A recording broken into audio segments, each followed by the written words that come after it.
আমি তো বেশি সিনেমা আসলেও করতে পারি না, তো লাভ কি?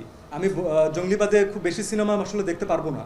সো আমি বরবাদ দেখবো, দাগি দেখবো, জিন 3 দেখবো, চক্কর দেখবো, অন্তরাত্মাও আসছে নাকি, ওটা অন্তরাত্মা দেখবো, এই 5টাই দেখবো। যে আমরা যে প্রমোশন করলাম শুধুমাত্র গুলশান বনানীর মানুষ জানলো, এটা আমাদের কখনোই কাম্য ছিল না, কিন্তু তাদেরকে আমরা ছেড়েও যেতে চাই না। তো আমরা যখন কন্টেন্ট ক্রিয়েশন নিয়ে আমাদের টোটাল প্ল্যান সাজিয়েছি, আমাদের মেইন টার্গেট ছিল যে আজকে যারা গুলশান বনানী ধানমন্ডিতে আছেন তাদের কাছেও আমাদের সিনেমার বার্তাটা যেন পৌঁছাতে পারে। ঠিক একইভাবে বরিশালে, চিটাগংয়ে, ময়মনসিংহে যে ছেলেটা আছে, যে স্টুডেন্ট অথবা যে সিনেমা নিয়ে আগ্রহ প্রকাশ করে, তার নিউজ ফিডেও যেন অবশ্যই পৌঁছায়।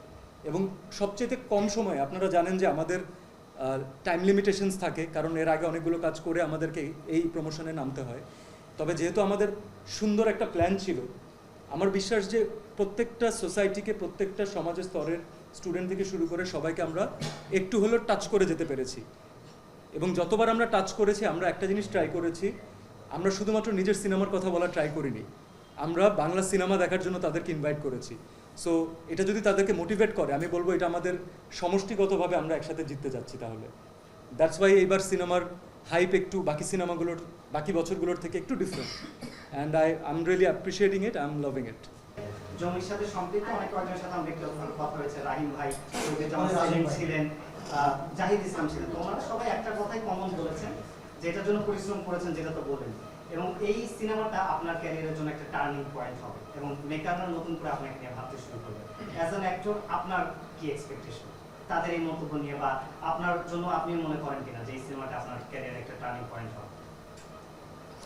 কোন দিকে টার্ন দিবে? ভালো দিকে টার্ন, হারিয়ে যাবে? হ্যাঁ, অনেক বেশি সিনেমা আসবে আপনার কাছে। আমি তো বেশি সিনেমা আসলেও করতে পারি না, তো লাভ কি? একটু জানতে চাই। আমার কাছে বেশি সিনেমা ম্যাটারই করে না। আমার কাছে ম্যাটার করে আমি যে গল্পটাকে রিলেট করতে পারছি এরকম সিনেমা অ্যাটলিস্ট প্রপারলি বছরে একটা হলেও আসা। এবং আমার প্রিভিয়াস কাজের মাধ্যমে আপনারা একটু খেয়াল করেছেন, লাস্ট 2 ইয়ার্স ধরে কি করছি তার রেজাল্ট এখন আপনাদের সামনে আসছে। সো ইটস অবভিয়াস যে আমি আসলে খুব ফাস্ট কাজ করতে পারি না, রেগুলার চাইলেও এখন আর নিয়োজিত করতে পারি না নিজেকে। অনুরোধে ঢেকি গেলা বন্ধ করে দিয়েছি, বেশ অনেক বছর হলো। সো ধুমধাম সাইন করলাম, সাইনিং মানে নিলাম, সেটাও আমাকে দিয়ে হচ্ছে না। তো আমি যে কদিন কাজ করব, আমি আমার মতো করে কাজ করতে চাই।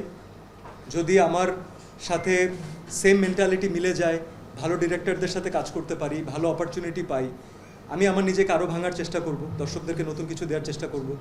যদি না পাই, that's also okay, I will create something for me ইনশাল্লাহ, but I won't stop trying because giving up is not part of my character. Thank you. অনেকগুলো সিনেমা আসবে, আপনি জঙ্গলিবাদে কি কি দেখবেন সেটা একটু একবার ফাঁক করে দেন।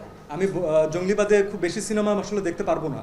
সো আমি বরবাদ দেখবো, দাগি দেখবো, জিন 3 দেখবো, চক্কর দেখবো, অন্তরাত্মাও আসছে নাকি, ওটা অন্তরাত্মা দেখবো, এই 5টাই দেখবো, বেশি দেখবো। যে সিনেমা আগে কোনটা দেখবো এই প্রশ্নের উত্তর দিয়ে দিতে হবে।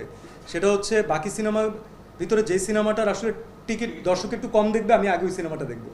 তাহলে হচ্ছে দর্শক বাকি সিনেমায় কমতে থাকবে, তখন আমি গিয়ে ওই সিনেমাটা দেখবো। ওকে।